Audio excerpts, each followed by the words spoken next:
What is the holy grail of board games? This one pursuit, this one quest, the question we ask of every title that we look to acquire. Replayability.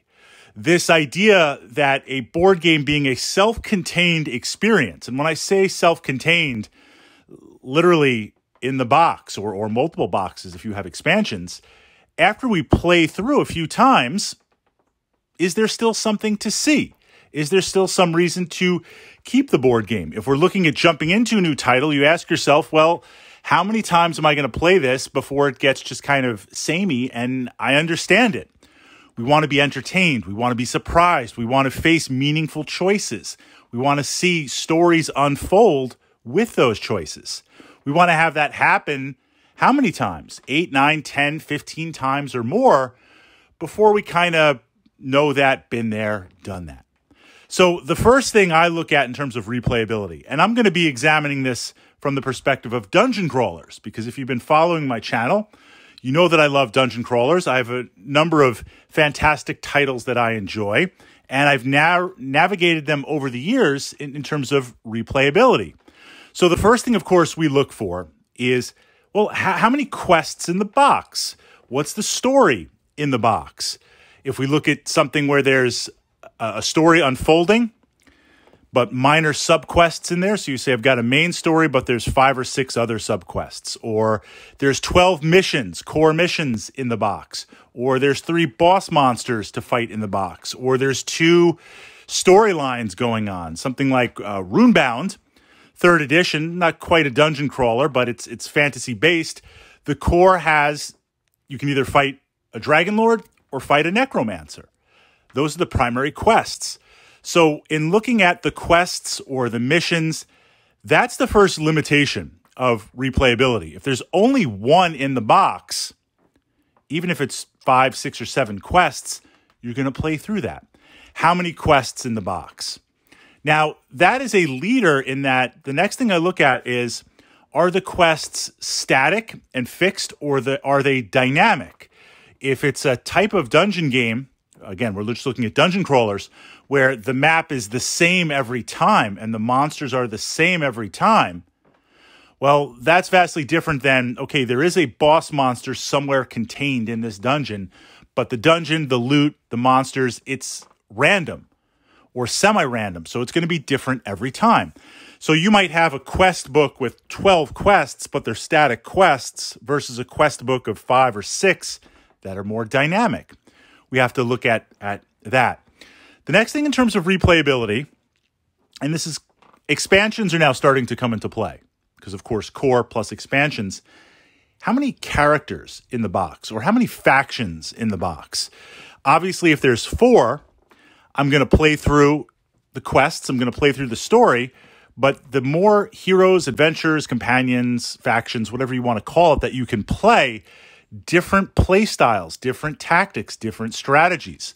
If I play through as a fighter and a rogue, then next time I go through, even though I know the quests, let me play through as a wizard and a cleric. Let's see how that plays through. So the more characters, the better.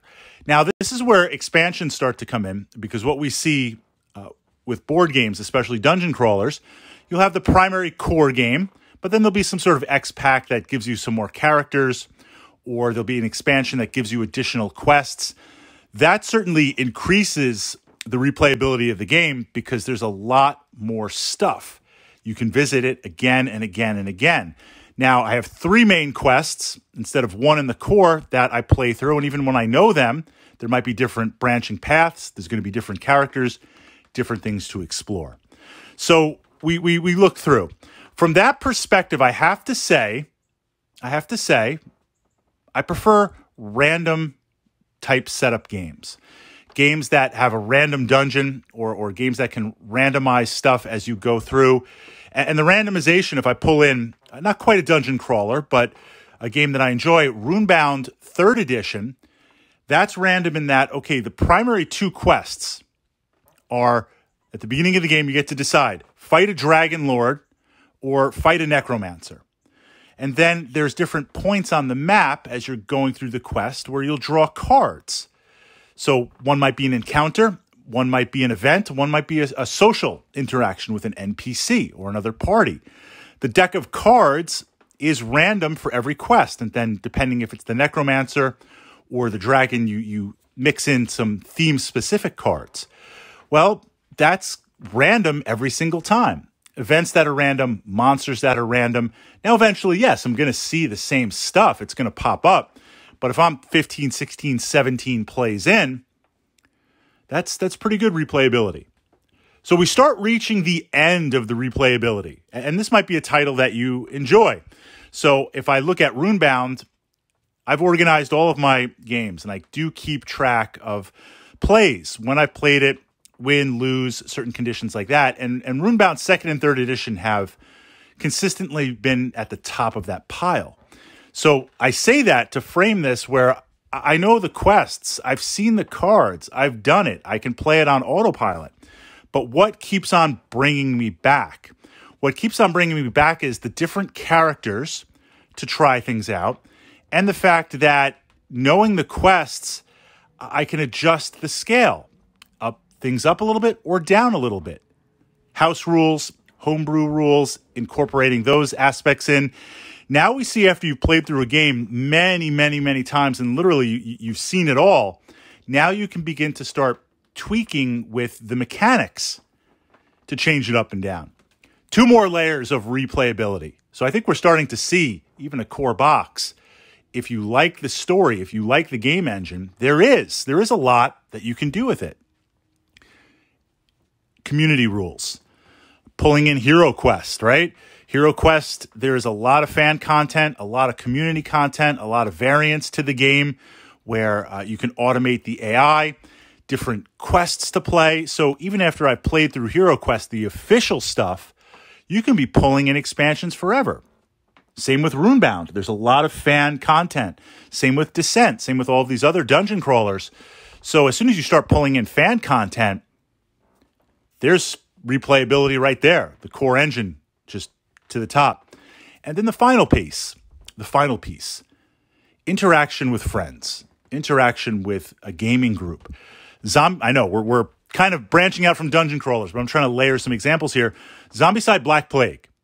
Love the game. Played it like crazy. It's up there with Runebound. Play it all the time. I mean this in a good way. It's very simplistic.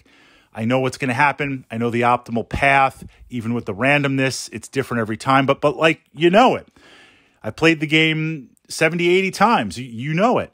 But now these games where when I bring it to play with a group of friends, different friends, to see their reactions in the moment, to make decisions as a team, even titles that from a solo perspective or bringing it to multiple events where I'm like, look, I know I've seen everything. I've been there. I've done that. Well, from that perspective, now it changes completely, bringing in different players, different friends, different strategies, different tactics. So that's another way where the game might be the same every time, but depending on the players, their personality, things change. The last piece, layered over. There are a couple of story-based games in my collection, Tales of the Arabian Nights and Legacy of Dragonholt. These are essentially a choose-your-own-adventure type game mechanic. With both of them have some sophistication to it. But playing through the main story or seeing the quest books, you kind of know what happened. Well, certainly I can play through multiple times and different player paths and choose different character builds, all the stuff we've been talking about. But some of these very linear type games and paths, it's like watching an old movie. I find that if I play it for a while, or now I've played it through, right? I've officially played it through. I've done different character builds. I've explored different stories. I know everything about this game. If I set it aside for a while and revisit it at some point in the future, and sometimes, you know, it could be a year or two or more later. Well, I got a lot of rules floating around in my head. I got a lot of board games in my head. Do I really remember the story? So sometimes a title in your collection, replayability, you have literally exhausted everything. But if you let it mellow for a bit and let it sit, and it would have to be a game engine that you really enjoy and a narrative that you really enjoy, do that for a bit, and the replayability there is there in remembering and discovering. So there's a lot more to replayability than just, well, there's 12 quests in the box. I've been there. I've done that. I mean, you can approach it that way. But if we're going to invest in a system, a board game type system, then from that perspective, there is a lot more replayability, in my opinion, in all of these titles than perhaps we are first aware of.